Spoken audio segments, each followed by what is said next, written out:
how you could become our biggest cash prize winner to date, as there's a simply stunning £85,000 in tax-free cash to be won. Go on that dream holiday, buy that brand new car, or just relax in the knowledge that the rest of the year could be on us. But you have to hurry, as lines close on Friday the 30th of January. For another chance to win £85,000 cash, text cash to 63225. One entry costs £2.50 plus one standard network rate message, or text bonus to 63225. 5 entries cost £5 plus one standard network rate message. Go to gbnews.com/win. Entries start at £2.50. Call 0903 686 3232. Calls cost £2.50 plus your network access charge, or post your name and number to GB18 PO Box 8690 Derby DE1 9TT. UK only. Entrants must be 18 or over. Lines close at 4 p.m. on the 30th of January. Please check the closing time if listening or watching on demand. Good luck. Exciting news. Every Friday, my Patrick Christie's Tonight Show is going to have a twist to it. We're welcoming some special guests. You. That's right, on Fridays I'm going to be doing my show in front of a live studio audience, because this show is about you and what you have to say. It's going to be the same big debates, same big topics, same big opinions.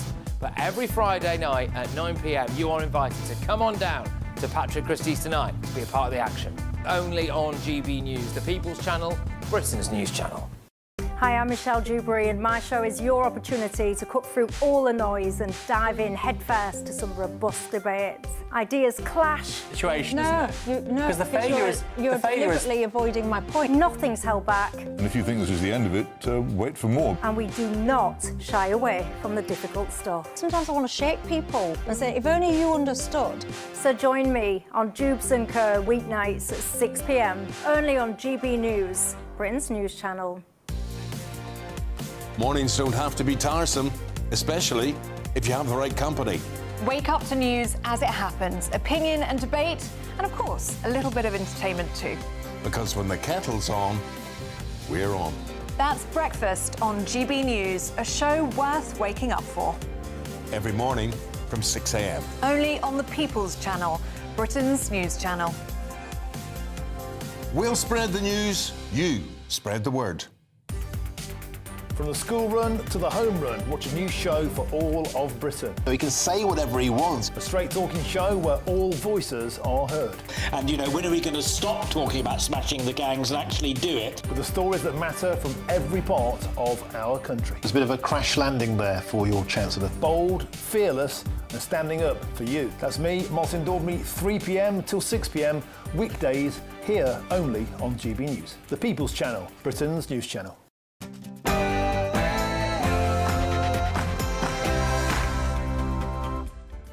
Hello, good evening. It's me, Jacob Rees-Mogg, on State of the Nation tonight.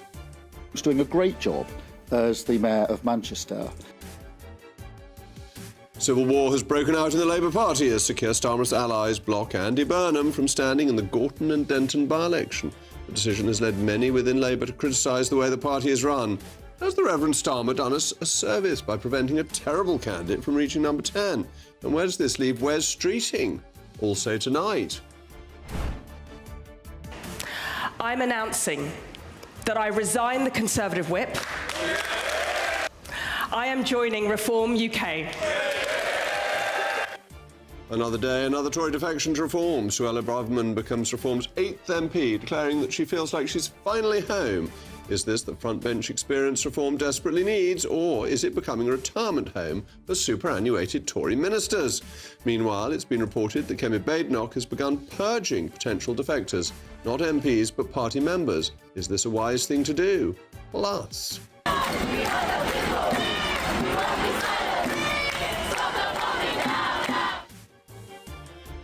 The independent MP, Iqbal Mohammed, may be facing an investigation by the Parliamentary Commissioner for Standards over allegations that he denied the atrocities of the 7th of October, tweeting the Zionist lie machine won't work. Whilst his comments are abhorrent and wrong, is it the job of a standards watchdog to be policing MPs' speech?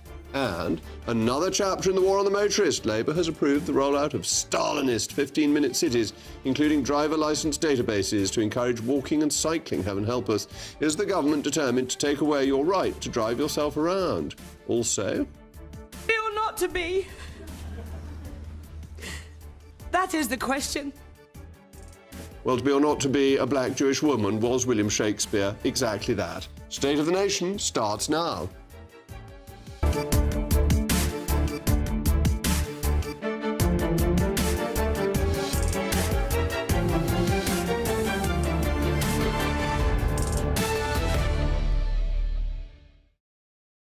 I'll also be joined by my most penetratingly percipient panel, the former Conservative MP and Minister, Sir John Redwood, and the former Labour MP, Stephen Pound. As always, let me know what you think. Mailmog at gbnews.com. But now it's your favourite time of the day, the News Bulletin with Katie Byrne.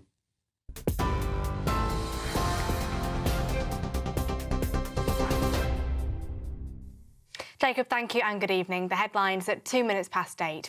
A major political defection. Former Conservative Home Secretary Suella Braverman has joined Reform UK, quitting the Conservatives after 3 decades.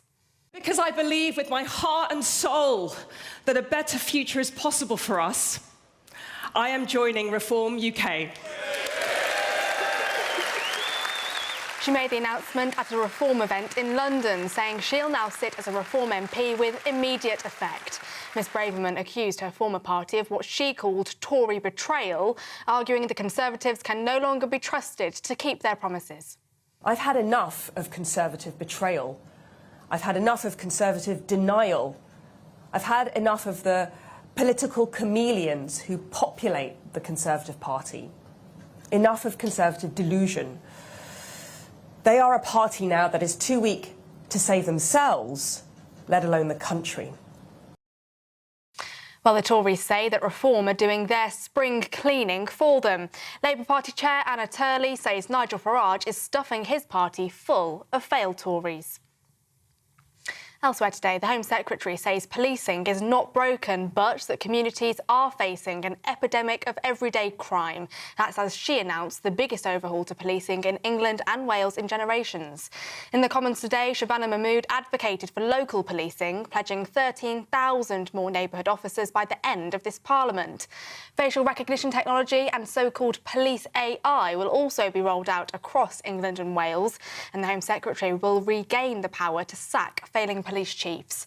Shabana Mahmood announced a new national police service to level standards across the country in a bid to tackle what ministers say is a system that's too fragmented. Sir Keir Starmer says Andy Burnham is doing a great job as Greater Manchester Mayor, but insists Labour was right to block him from running as an MP. Mr Burnham wanted to stand in the Gorton and Denton by-election, but Labour's ruling body stepped in, arguing it would have triggered a costly mayoral election.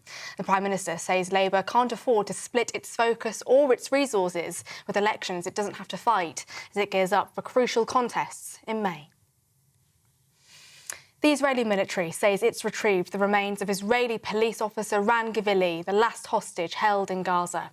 The return of all living and deceased hostages in Gaza completes a key condition of the initial part of US President Donald Trump's plan to end the war. The IDF added that identification of the remains has been confirmed by authorities. It's understood that 24-year-old Ran Givili was in the Israeli Police Special Forces and was killed on the day of the October 7th attacks in 2023. To America, where White House Press Secretary Caroline Leavitt says that the tragedy of Saturday's shooting in Minneapolis was the result of deliberate and hostile Democratic resistance. Ms. Leavitt added that the investigation into the death of 37-year-old Alex Petty, who was shot dead by immigration agents, is ongoing. In a post on Truth Social this evening, the president said that he's had a good call with the governor of Minnesota, Tim Walz, and that he's sending his border chief, Tom Homan, to Minneapolis. The killing has triggered protests across the US. And the Met Office has announced the next named storm as Chandra, which is forecast to bring strong winds, heavy rain and snow across much of the UK tonight and into tomorrow. Forecasters say flooding and travel disruption are likely, and there'll also be significant snow across higher ground in some northern parts of England and Scotland. Amber weather warnings have been issued for southwest England and the eastern coast of Northern Ireland for rain and wind, respectively. Those are your latest GB News headlines. Now it's back to Jacob. For all the latest from GB News whilst you're on the go, get the GB News app. Scan the QR code now to download or visit gbnews.com/app.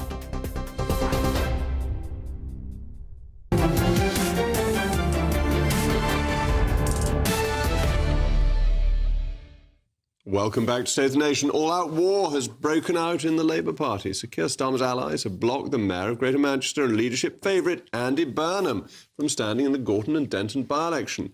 Mr Burnham responded on Twitter saying, "The fact that the media was, he meant were, informed of the NEC decision before I was tells you everything you need to know about the way the Labour Party is being run these days. You would think that over 30 years of service would count for something, but sadly not. You'd have thought after 30 years of service he'd have known the difference between was and were. But never mind. Many Labour figures are furious, saying this is proof that Labour is run top-down with tight control over selections, promotions and platforms. The Prime Minister said today, while his nose grew several inches, that the decision was made not to prevent a leadership threat, but for the sake of the people of Greater Manchester. He's so wonderfully selfless. Andy Burnham's doing a great job as the Mayor of Manchester. But having an election for the Mayor of Manchester, when it's not necessary, would divert our resources away from the elections that we must have and that we must fight and win.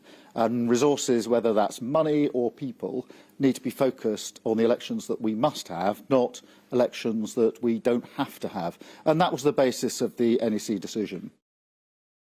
Well, we know he loves cancelling elections, but from the Prime Minister's point of view, Mr Burnham re-entering Parliament would be a considerable threat, because Burnham would be a serious contender for the leadership. But was Starmer wrong? Because if you're the leader, a threat of this nature has to be stopped, and it needs to be done at the earliest possible stage. You otherwise think you'll do it at the next stage, and at the next stage, and you leave it too late. And actually, Labour's National Executive Committee, the NEC, has done the right thing from its point of view. Because for several years it's been internal Labour Party policy that if an elected representative in any position wants to run for another, it must be put to the NEC. It has that right. It's also worth bearing in mind that Burnham cannot remain the Mayor of Greater Manchester because he's also the Police Commissioner, and the Police Commissioner cannot be in the House of Commons. Ordinary mayors can, but ones who are crime commissioners, police and crime commissioners, can't. Anyway, Burnham's presence in Parliament would be disruptive. It would destabilise an already disrupted and destabilised government. Sir Keir Starmer may be, I think he is, a terrible Prime Minister, the most unpopular since records began. But what he and his allies have done by blocking Andrew Burnham is to prevent another even worse Prime Minister from entering number 10. So we should be grateful for that. Sir Keir's presence in number 10 has become akin to that of Theresa May in the dying days of her administration. It has become a question of when, not if, he will go. But when he goes, it is lucky that his successor will not be Andy Burnham. And although this government is hopeless, it risks becoming even worse under Mr Burnham. The other question this political warfare raises is, where does this leave Mr Wes Streeting? The Health Secretary is the other central figure, repeatedly reported as scheming to replace the Prime Minister. Mr Streeting, of course, denies this, but nevertheless the reports continue and his friends are busy putting stories in the papers. The leaks continue and the polls have him in a strong position. I think it's time Streeting took action, or else he'll miss the train, much like Michael Portillo in 1995. Portillo, very capable minister, decided not to run, even after installing telephone lines for his campaign, when Sir John Major, in a burst of eccentricity, challenged his own leadership. Much like Wes Streeting, Portillo was serving in the cabinet, was not ready to go and launch what could be seen as a coup, and thought of himself as a future contender if he were patient. As a result, he missed his chance, lost his seat in 1997, never became leader. Streeting's seat is marginal, could easily be lost, and then his chance, too, would be gone. Wes Streeting needs to act now, or the shambolic Starmer administration will continue in government but not in power, and it's the British people who will suffer. As always, let me know what you think. mailmog@gbnews.com, because I'm joined now by my panel, the former Conservative MP and Minister, Sir John Redwood, and the former Labour MP, Stephen Pound. Stephen, will the Labour Party put us out of our misery as a nation? Because come the 27th of February, Starmer will have lost the by-election. He will be hanging by a thread. Why don't they just get on with it? Well, I do rather admire your skill in prognostication. I don't know, nobody can know who's going to win in the Gorton and Denton by-election. Nobody knows. But look, I have to say, it's extraordinary. This is it's actually driven the Beckhams off the front pages. There must be something about family feuds that really appeal to people. But I happen to think that Andy Burnham, who I worked with, I liked him, a very good chap. He's an extremely good attacking midfielder in our football team, and I was very, very fond of it. But I think he's made a terrible mistake here. His writ runs out in 2028. That's a year before the next general election. I think there was two things he could have done. He could have simply said, I'm going to carry on as I am, I'm going to step down in 2008 and actually put your courage of your convictions and say, I'm going to stand for it. But I think what this reveals, and I have to say, I'm one of those people who thinks that he should have been allowed to stand, let the cards fall where they may. I think that I cannot understand how Keir Starmer has allowed this to happen. Why didn't he simply take him to one side and say, look, this is dreadful for the party. I mean, it is awful on the doorstep. Please, please, please, think about the party above the person on this occasion. But Burnham wouldn't think like that. Well, why? But he knew... Burnham's been desperate for the leadership. But he stood twice and failed miserably both times. He was a great Blairite, then he was a Corbynista. Heaven knows where he is now. I mean, he's... Well, he was a Brownite briefly in between as well, don't forget. But, but look, the point is he's very, very capable. He's one of those few politicians, and Wes Streeting is one, and if I may say, you certainly are one, who has the ability to cut across and sound genuine and sincere and talk to people. And people do like him. Now, that's a rare quality in modern politics, but if only he'd held his fire, kept his powder dry, waited till 2028, and then actually said, look, I'm prepared to take that gamble. This is how strongly I feel about it. That he'd only be, 51 or something then? A mere stripling. But I think that whatever happens there is no good news for Labour in this. OK, but John, do you agree with me on Streeting, that Streeting risks being the next Portillo, that once you get to this point of being talked up by everybody as the leader in waiting, if you don't crack on with it, it moves to somebody else? Yeah, I think you're absolutely right about that. But I think Streeting is in a more vulnerable position than Portillo was, because Portillo came from a side of the Conservative Party that had a good chance of winning a leadership election, whereas I think Streeting is probably a bit too right-wing for most of the Labour MPs we see out there. I think the Labour MPs who want to get rid of the Prime Minister most want to lurch to the left. They haven't understood that Starmer's already gone quite a long way left. It's the left-wing policies of high tax, high borrowing, wasteful public spending, too much dalliance with international law and international treaties that is doing this government in. But I think Labour MPs probably want more of that. They think they'd rather go down and lose doing what they believe, and they don't want to accept, Starmer himself finds it very difficult to accept, that many of the things they've done that have made them so unpopular are the left-wing things that the public just doesn't wear.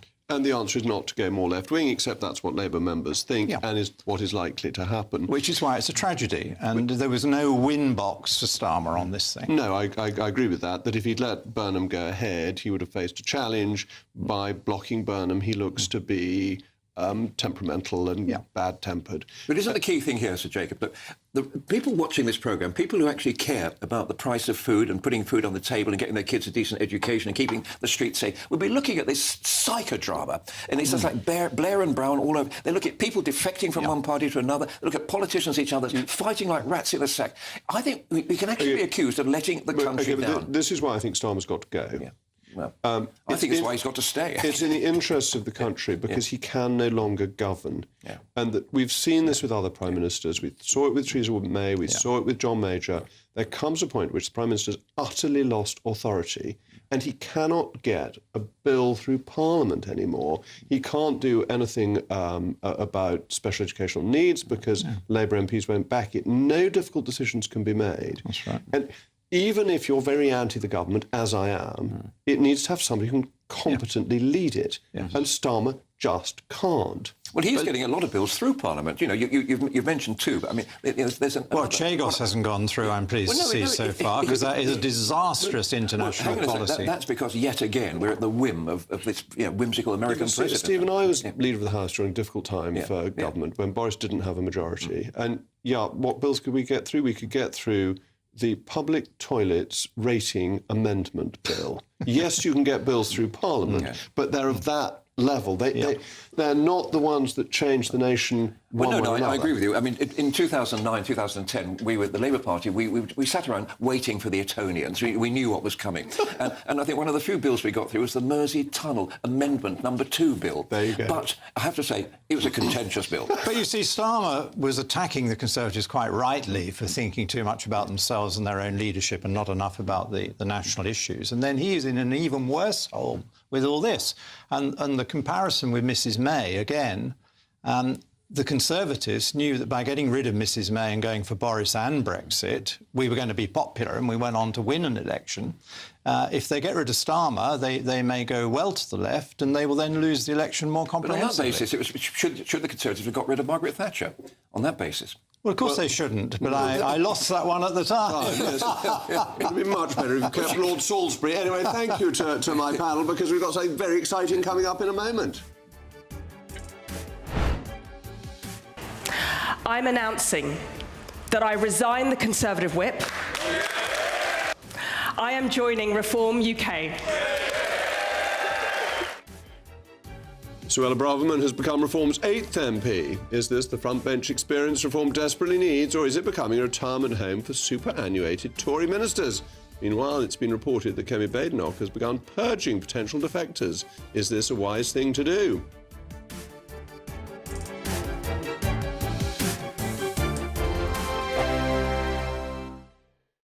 Westminster's full of talk, but out here, it's the real world.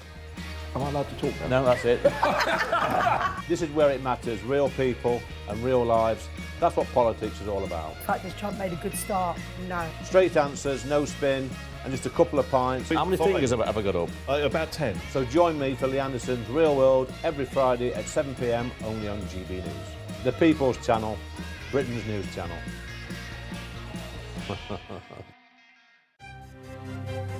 GB News Breakfast, every day from 6 a.m. Smith right now, Jordan, look at that smile. I bet that hasn't come off your face since yesterday. Many congratulations. No, thank you for having me, guys. Yeah, I've been smiling the whole time for the last 24 hours. It's just been obviously, I would imagine that winning the money is the greatest thing, but what was it like being out there? You're in Rod Laver, the main court there in Melbourne. You're playing the world's greatest players. What did it feel like? Yeah, it was a dream come true. Obviously, as a kid, being a tennis player, coming from Sydney in Australia, just dreaming of being in a Grand Slam or anything like that. Just never could imagine that this happened, and I never would have thought it would be a one-point slam. Like, it's just an amazing concept, amazing idea, and yeah, it's just I just got to pinch myself, and hasn't really sunk in yet. Now, here's Sinner. Here's the Yannick Sinner game. Now, How did this begin? So, did you actually win the rock paper scissors to have him serve first? Yeah, that was my tactic. Yeah, I decided. Yeah, I did win the rock paper scissors, and yeah, I was just noticing that a lot of the top pros were quite nervous because they get one serve. Yeah. So they were sort of panicking, and they always chose to receive. And they sort of mentioned just sort of little words about just sort of not wanting to double fault. And I guess everyone might have thought that a pro would take it out. But yeah, I guess everyone has a chance. And it was amazing that, yeah, I just took it one point at a time. It was cliche, but I just enjoyed the moment. I sort of tried to look at my family and friends and sort of smile and wave. And yeah, as I said, I couldn't take the smile off my face. And I was in disbelief at the end. GB News, the People's Channel.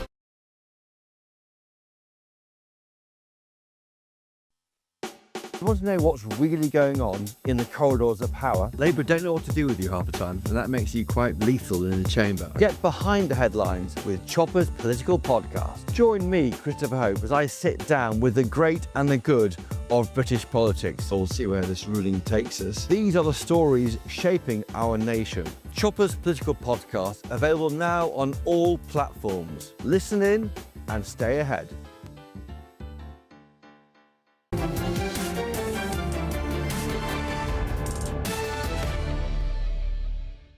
Kemi Badenoch's Reform headache continues as the former Home Secretary, Suella Braverman, follows Robert Jenrick to become Reform's 8th Member of Parliament. She was witness to much of us. Ladies and gentlemen, would you please welcome to the stage former Home Secretary Suella Braverman.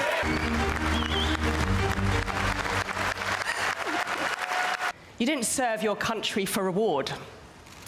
You did it because you believe passionately in the greatness of our country. You believe fiercely in its valour. Mrs. Braverman has joined the 27th of current or former Tory MP to join Nigel Farage's ranks, with more expected ahead of his 7th of May deadline. It's also being reported that Mrs Badenoch's team is identifying and possibly purging potential defectors, not from the Green benches, but from the party's membership. Is this a wise decision, or will it alienate more disaffected Tories? Well, I'm joined now by Mrs Braverman's fellow defector and friend of the programme, Andrew Rosendale. Andrew, thank you very much for coming in. Thank you, Jacob. How many more are there to come? Oh, I don't know how many, but I think there's going to be a tidal wave of Conservatives leaving the party and joining Reform. Reform is coming in and it's going to sort this country out, which the Conservatives have failed to do. And I think people can now see this and they want to be part of that change. All right, but it does seem a bit rich sometimes coming from former Conservative ministers who had responsibility. And Suella never resigned. On both occasions as Home Secretary, she was fired. She didn't, as Home Secretary, get a grip with immigration.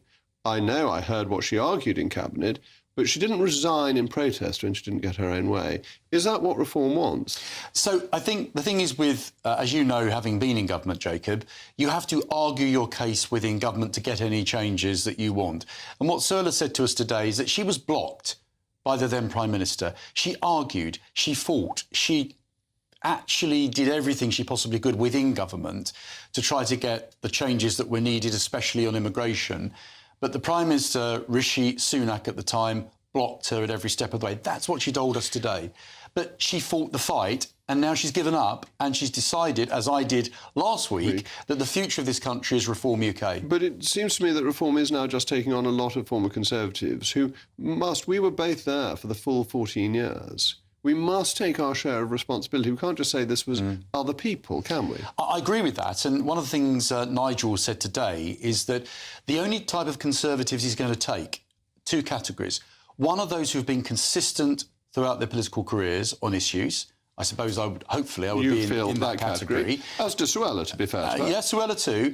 And the other category is those who served in government but now repudiate and accept that there was huge failures under those 14 years and wants to now play a part in putting it right. And I think that that is the basis on which Nigel is. He will not take people, and rightly so, who are doing it purely for careerist reasons. So Matt Hancock isn't currently on your list of top I don't have anyone on any defectors. list, Jacob. I don't know who's thinking about defecting and who's going to stay. But I think the party is in a very, very unhappy place, the Conservative Party. There's a lot of my former colleagues who are actually quite fearful at the moment because they fear that if they're seen talking to me or Robert Jenrick, they could lose the whip, they could be accused. We know that party members and staff members, my staff... And you tweeted about this, yeah, that staff members have had their membership revoked. Look, you know, this is not the kind of party that can be in government. I like free thinking. I like members of the party and people who work for MPs. You don't have to agree with the party on everything. You don't have to agree with your boss if you work for an MP. You have to behave in a certain way, but to throw people out the party purely because they're linked to people like Robert Jenrick or myself is completely wrong. You're quite dangerous, I understand. By anyone linked to you must be in trouble. But the party also put out a very strange statement about Suella's defection on her mental health issues. That seemed very below the belt. I'm appalled, frankly. I was very surprised by that. I'm deeply sad about the way the party's approaching this. You know, they have made unpleasant comments about Robert, about myself, and now Suella.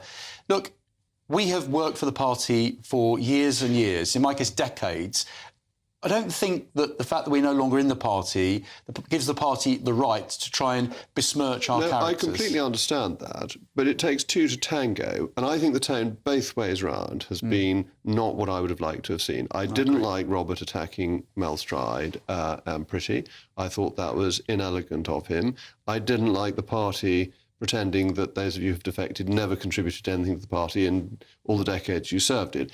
I think that's a really bad way to do politics, because ultimately we've got to unite. Otherwise, Zach Polanski becomes Chancellor of the Exchequer, heaven help us. No. Jacob, I pleaded with Kemi and many of my colleagues that all these attacks on Nigel and attacks on Reform, that's not how we should approach this. We went to a catastrophic defeat in 2024 But we deserved it because we failed in government. I agree with that. And we've never repudiated the mistakes of that last government. And all we've done is attack Nigel. All the Conservatives did was attack Nigel and reform. I think that was the wrong strategy, but now people have given up. They've lost patience and they're leaving the party. And actually, it's very exciting. There's a new party which has a great vision for our country with someone who's going to make a fantastic Prime Minister, All right. Nigel. But we've got to be practical about this because we need to get the votes that the right needs to win. And I, as you know, want to unite the right. But over the weekend, a new group set up with Baroness Davison and Mr.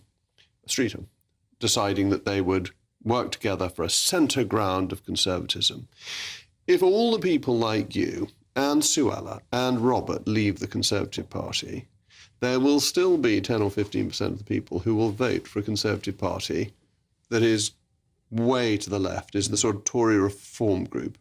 Big enough to stop conservatism winning, but not big enough itself to win. Isn't that the worst of all possible worlds? And shouldn't people like us be staying in the Tory party so that we can make sure that the right can be united in strength? So the first thing the Conservative Party can do in this by-election that's coming up in Manchester, they should not put up a candidate and they should support the candidate that Nigel Farage will put forward. We've got difficulties on by-elections, so we can't talk about by-elections. OK. Otherwise I have to list all the candidates and they haven't been selected Well, there's yet. no candidates selected at the moment. But if the Conservatives withdrew their candidate, that would be a gesture. But we can't withdraw. But let's talk about hypothetical by-elections rather than ones that are actually taking place. You're saying all the local elections coming up in May, that we could do local deals, and you'd be happy with that, and Reform would be happy with that. But would there be a quid pro quo? So would you say in Westminster, vote Conservative, if the Conservatives would say in some of the outer London boroughs, vote Reform?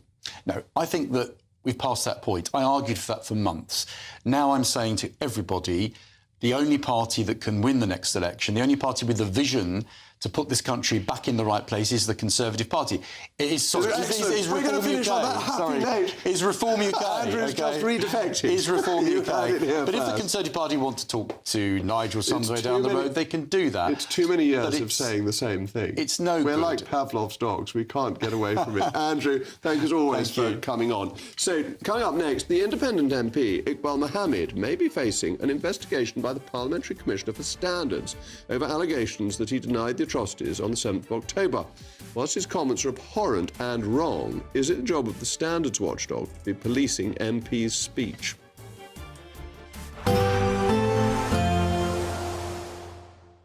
Dinner under the stars tonight? That reminds me of our travel insurance. You mean all clear skies? All Clear Travel Insurance sponsors GB News Travel Destinations Forecast. Much like the UK, most of the Mediterranean is very unsettled at the moment. There's some particularly heavy rain around. There's even some snow in places as well. And on Tuesday, it's going to be parts of southern Portugal and Spain that will see the wettest weather. Flooding is quite likely in some places here, so travel disruption is likely. Very windy as well. Parts of Italy and the Balkans will see some sunshine, though, on Tuesday, although Greece and Turkey generally pretty unsettled with some heavy showers around. It stays changeable through the next few days and temperatures around average.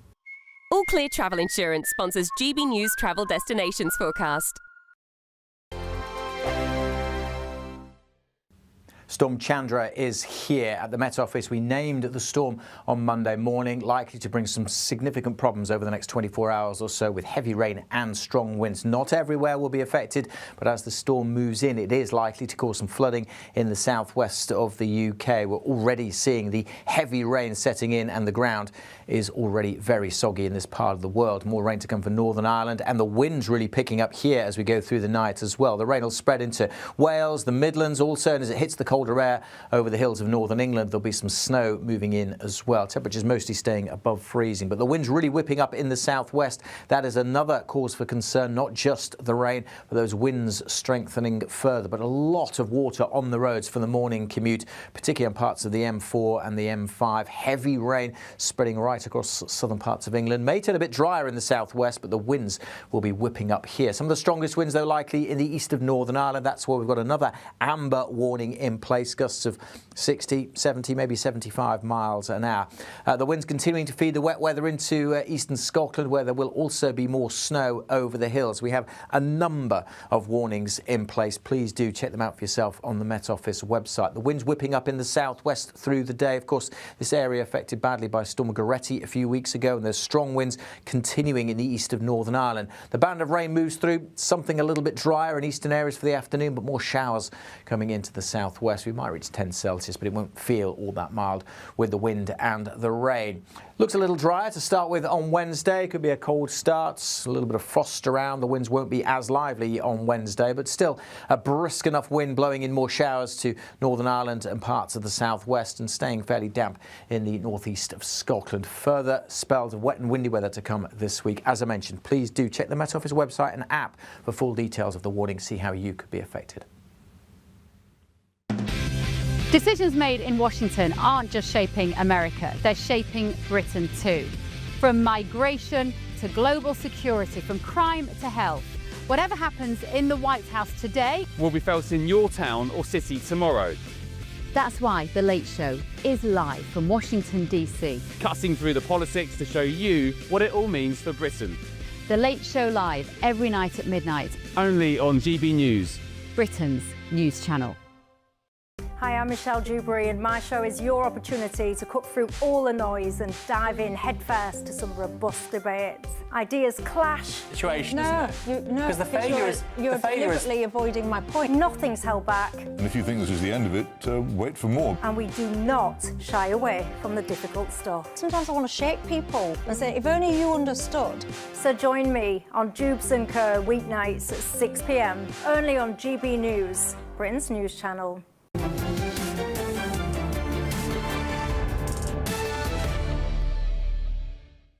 It's been reported that the independent MP Iqbal Mohammed may face an investigation by the Parliamentary Commissioner for Standards over allegations of atrocity denial relating to the 7th of October attacks. Mr Mohammed is accused of spreading disinformation about Israeli hostages and repeating claims that the Bibas family, who were abducted by Hamas, were killed by the State of Israel, tweeting the Zionist lie machine won't work. Now, Mr Mohammed's comments are abhorrent and wrong, but the issue raises a bigger question. Should the Parliamentary Standards Watchdog be investigating MPs for what they say? We approached the Commissioner's office for comment, who in response sent us a copy of their procedural protocol, which states the Commissioner cannot investigate the following unless, as part of an investigation into an alleged breach of paragraph 11 of the Code, A, policy matters, B, etc., etc. It's the let-out that gives them the opportunity, potentially. And the question is the watchdog justified in its actions, or is this a dangerous step towards policing speech in politics? Well, I'm joined now by the former government advisor on political violence, Lord Walney. Thank you very much for joining me again. This seems to me to be exactly what Standards was not set up for. It was set up to investigate declarations of interest, conflicts, malpractice, but not what people said. It seems to me to be overreach. Look, you're right in terms of that. That ought to be, and I think is the focus of the Standards Commissioner. I suspect what has happened here is that the Commissioner is investigating in the sense that I think the Commissioner would investigate everything which the office is asked to do if someone contacts the office with a complaint of whatever. And I have in the past had issues where they've been really completely absurd, but people have said, oh, well, he's under investigation because it's been asked to look at it. I think your introduction was apt in that the comments which Iqbal Mohammed made were abhorrent. I mean, to say that about the Bibas family, who were kidnapped, mother, children kidnapped, killed by, brutally murdered, baby murdered by Hamas, and then to suggest that is in some way the responsibility of Israel is disgusting, and frankly it brings shame on our British Parliament that man has been elected and feels free to say those kind of things. However, I think probably we are going to find that the commissioner comes back quite quickly and says, well, actually, this is out with my jurisdiction. This is not what I'm set up for. And I agree with everything you've said about what he said being absolutely revolting, really wicked things to say. But isn't the question in defending freedom of speech that you always have to defend the freedom of speech that you most dislike, because otherwise you're just defending your own views? And these cases are tremendously important because this is the one where horror at what he said might allow people to stretch the rules. And once you investigate one person for saying something, then it's easier to do it the next time round on something that you or I may agree with. You could look at a country like Germany, which has passed a law for very good reasons against Holocaust denial. And I think perhaps what is happening here is that people have seen that principle, seen something which gives them a modern day version of it in their mind, and are rightly looking at ways to raise the alarm about this. I mean, I think I don't blame Alex Hearn, the person, the Labour Against Anti-Semitism organisation, for raising this, but probably, yes, we don't have unqualified speech, free speech in this country. You're not free to incite hatred and racism and violence. But I think this is going to be of a nature that people say, well, it's very hard to make that direct link, and therefore this is probably not one for us. All right. Well, thank you as always for joining me. Let me now bring in my panel, Sir John Redwood. And first of all, Stephen Pound. Stephen, what has been said is really dreadful, really, really nasty. But it seems to me the Standards Commissioner is absolutely the wrong person to be investigating this. If the law's been broken, that's a matter for the police. If it's said in the House of Commons, he's got the absolute right of freedom of speech unless the Speaker intervenes. Trying to use bringing the House of Commons into disrepute is just pushing the boundaries. Well, I think something has got to be done about this. I think it's very dangerous. Once you start talking about a Zionist war machine, you may be playing to your constituency in Dewsbury, but other people around the country will actually pick up on this. Now, your basic argument is the often misquoted to Voltaire one about, I may disagree with what you say, but I will defend to the death your right to say it. And that's a marvellous ethical position to take, and I respect and admire that. However, there are people out there in the dark recesses of our nation who will actually hear this stuff about Zionist lie machine, and that will encourage them. It will actually give them an approval to actually indulge in the sort of anti-Semitism which ultimately leads to Bondi Beach, it leads to Manchester. Absolutely, and you certainly want to have some prevention of incitement to violence and things like that.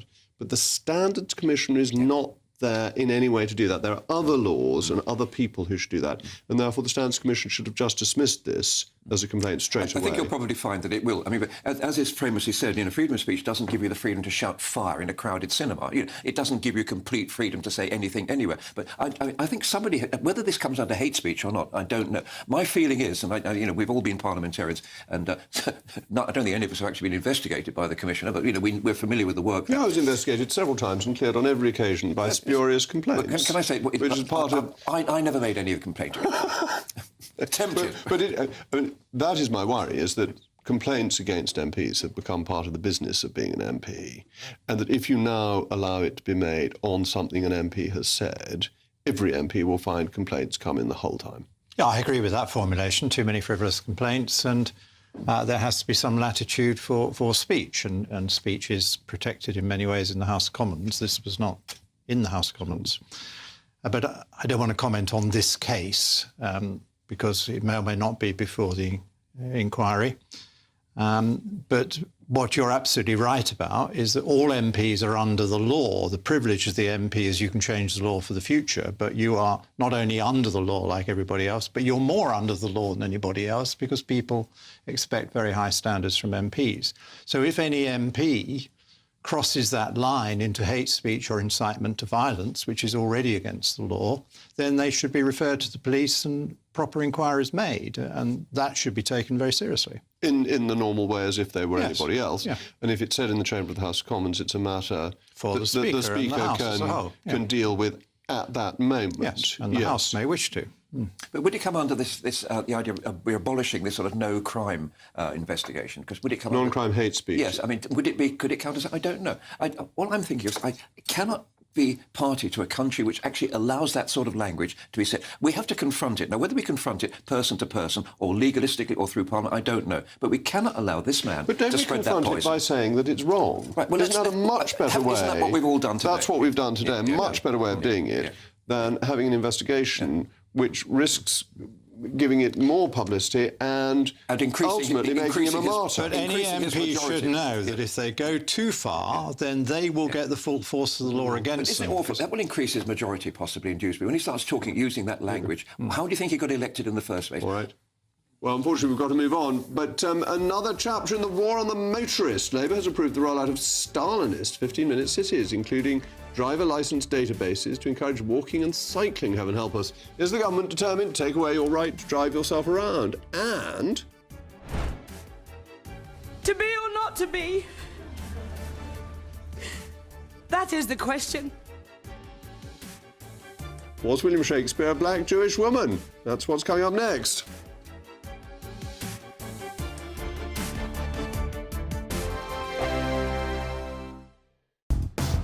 Do you trust what you're being told? Good, because neither do I. Those are just facts. I'm Alex Armstrong, and on my show, we'll expose the spin. Well, I want to answer that, because you didn't let me last time, because you always speak over me. The broken promises. To deny that is denying the truth. And the hypocrisy. Needs to stop. You think we can allow? Politics, policy, Parliament. Nothing is off limits. No sugarcoating, no fear of offence, just the truth laid bare. Tune in every Saturday and Sunday at 9 p.m. for Alex Armstrong Tonight, only on GB News, Britain's news channel. Mornings don't have to be tiresome, especially if you have the right company. Wake up to news as it happens, opinion and debate, and of course, a little bit of entertainment too. Because when the kettle's on, we're on. That's Breakfast on GB News, a show worth waking up for. Every morning from 6 a.m. Only on the People's Channel, Britain's news channel. We'll spread the news, you spread the word. From the school run to the home run, watch a new show for all of Britain. He can say whatever he wants. A straight talking show where all voices are heard. And, you know, when are we going to stop talking about smashing the gangs and actually do it? With the stories that matter from every part of our country. There's a bit of a crash landing there for your Chancellor. Bold, fearless and standing up for you. That's me, Martin Daubney, 3 p.m. till 6 p.m, weekdays, here only on GB News. The People's Channel, Britain's news channel. Westminster's full of talk, but out here, it's the real world. Am I allowed to talk now? No, that's it. This is where it matters, real people and real lives. That's what politics is all about. The fact is Trump made a good start, no. Straight answers, no spin, and just a couple of pints. How many fingers have I got up? About 10. So join me for Lee Anderson's Real World every Friday at 7 p.m, only on GB News. The People's Channel, Britain's news channel. You want to know what's really going on in the corridors of power? Labour don't know what to do with you half the time, and that makes you quite lethal in the chamber. Get behind the headlines with Chopper's political podcast. Join me, Christopher Hope, as I sit down with the great and the good of British politics. We'll see where this ruling takes us. These are the stories shaping our nation. Chopper's political podcast, available now on all platforms. Listen in and stay ahead. At GB News, we love to hear from you, our loyal community. So drop us a line at gbnews.com/yoursay. There you can talk to each other and also to the presenters live on air. gbnews.com/yoursay, because GB News is your channel, Britain's news channel.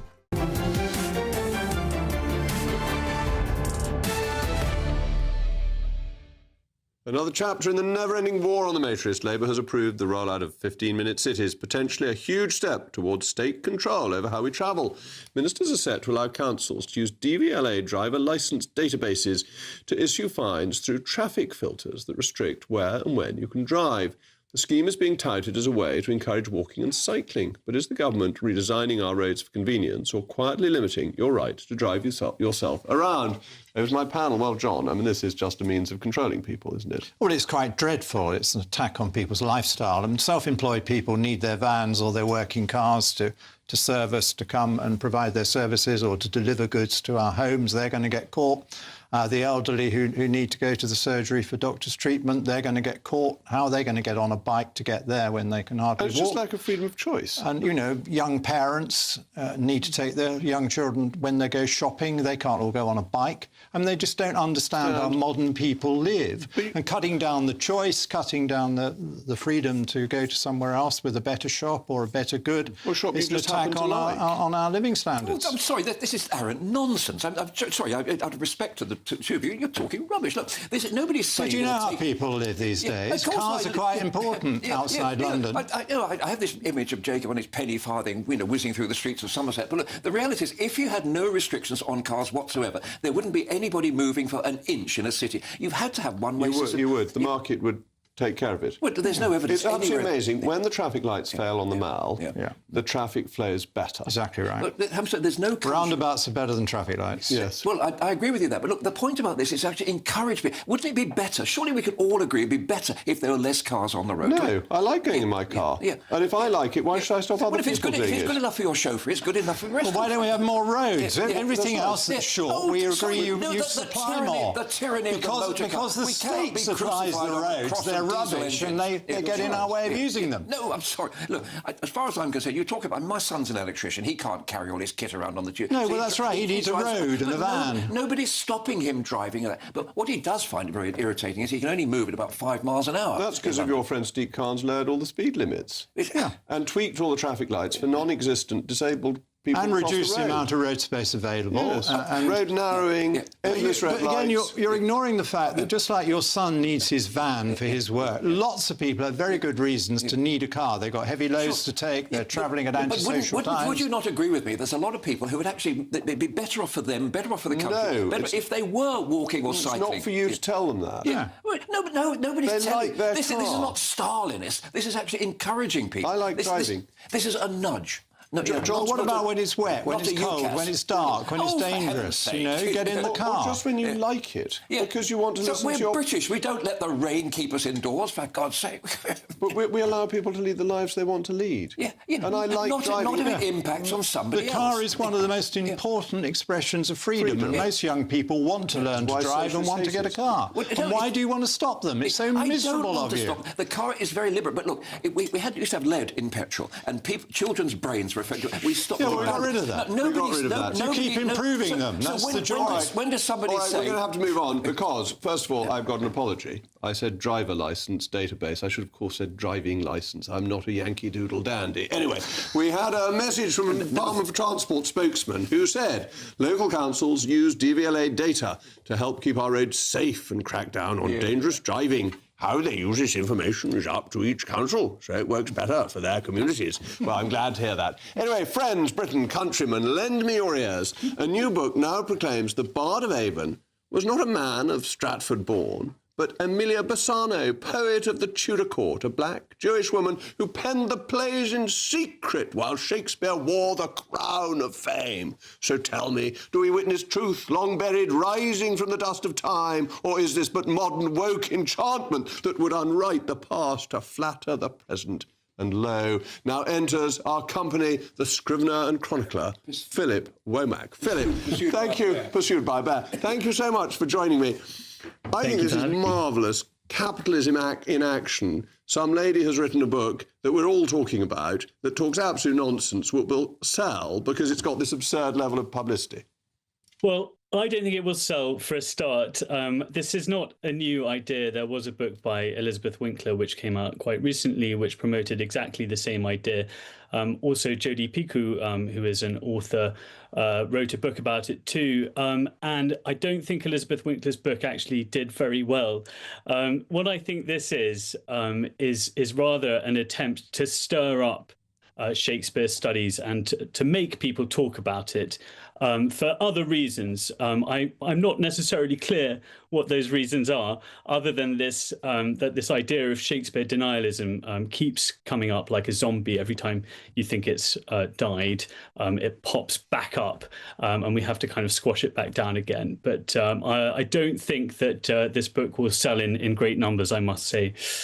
So you're firmly in the mould that Shakespeare was, in fact, Shakespeare. He wasn't somebody else using Shakespeare's name. It wasn't Lord Oxford. It wasn't any of the conspiracy theories around Shakespeare. Well, one of the misconceptions about William Shakespeare is that there isn't very much evidence about him. But in fact, as far as Jacobean and Elizabethan playwrights go, we have an awful lot of evidence about him. We know where he was born. We know exactly who his parents were, because John Shakespeare was heavily involved in the local council at Stratford. He was a burgess. We have a lot of information about him. We know a lot about William Shakespeare through what other people say about him, which is another misconception. People say, oh, well, nobody ever said anything about William Shakespeare, but they did. As early as 1596, we've got the Pallades Tamia, we've got Francis Mead talking about him. We have people mentioning him in letters, in diaries. We have people, his contemporaries, talking about him. We have John Webster talking about him.